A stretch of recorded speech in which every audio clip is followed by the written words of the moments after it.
Hi guys, today's video is about a Native American myth that's probably inspired George to come up with Valar Morghulis, all men must die.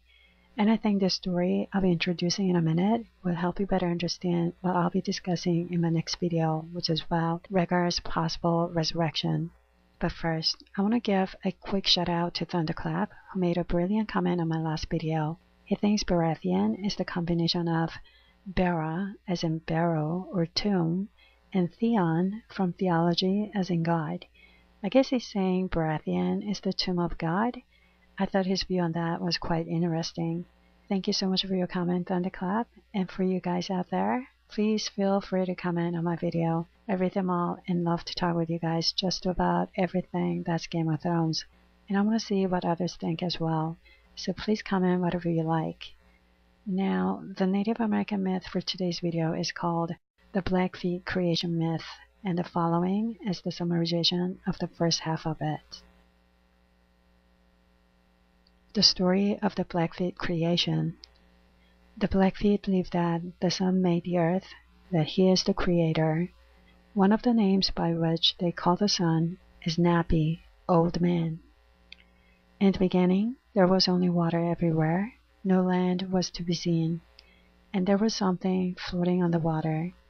And on this raft were Old Man and all the animals. Old Man wished to make land, and with a little bit of mud a muskrat brought up from the bottom of the water, he created land, and after the land had been made, Old Man traveled about on it, making things and fixing up the earth so as to suit him. He made rivers, falls, prairies, and trees, and sometimes he carried along with him a lot of rocks, from which he built some of the mountains. Old Man caused different kinds of grass, roots, and berries to grow, and he made all kinds of animals that travel on the ground.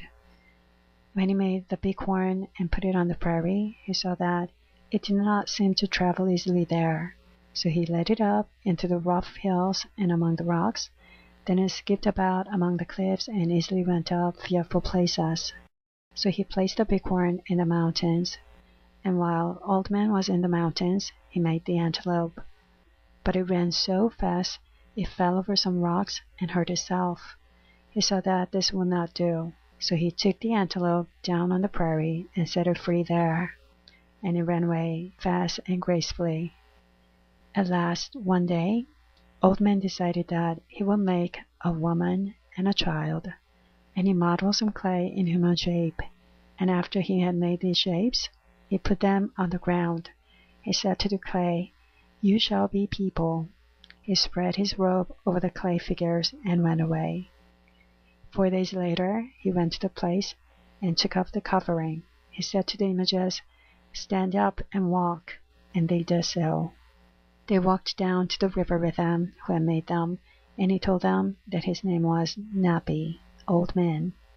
As they were standing there, looking at the water as it flowed by, the woman asked the Old Man, saying, "What should we do about life and death? Should people live forever? Will there be no end to us?" Old Man said, "I'll throw a buffalo chip in the river. If it floats, the people will die for 4 days, and then come back to life again. If it sinks, they'll die and stay dead." He threw the chip into the river, and it floated. The woman turned and picked up a stone. He said, "No, we will not decide it that way. I will throw the stone in the river. If it floats, we shall live always. If it sinks, people must die, so that their friends who are left alive may always remember them." The woman threw the stone in the water, and it sank. "Well," said the Old Man, "you've chosen. Let it be that way then." Not many nights after that, the woman's child died, and she cried a great deal for it. She said to Old Man, "Let us change this. The law first you made, let that be the law." But the Old Man said, "Not so.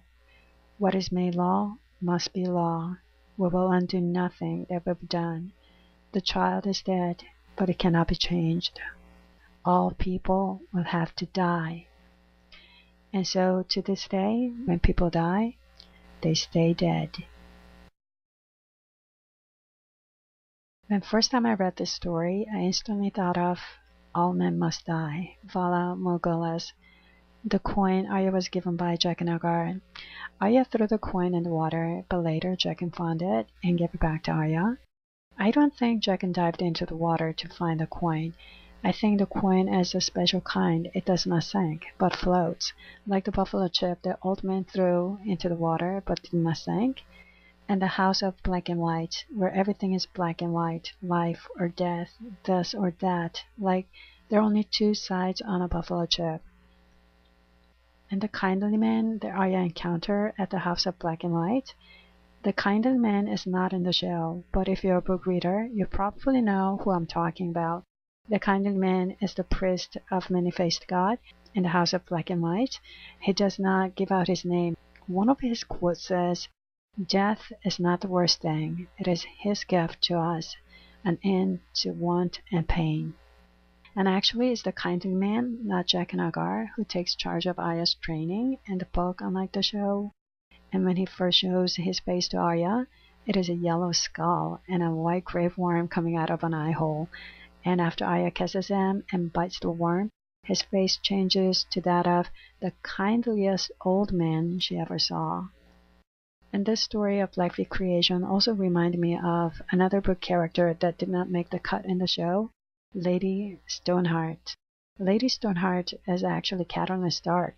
After she was murdered by Raymond Frey at the Red Wedding, her body was dumped into the Green Fork, and 3 days after her death, Catelyn's body was retrieved by Arya Stark's direwolf Nymeria, who ran away when humans approached.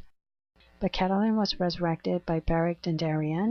She later assumed command of the Brotherhood without banners and led them in mercilessly pursuing and executing everyone she considered a Lannister collaborator. Like the woman who threw the stone in the river, Lady Stoneheart lost her firstborn, Robb Stark, at the Red Wedding. And this is the only time George used stone as it is. Like he replaced rock with stone a couple of times, like I explained in my last few videos. Stone part of prophecy was Casterly Rock. Magic stone is from Talking Rock, but this time the woman stone is Lady Stoneheart. George prefers stone over rock, I guess.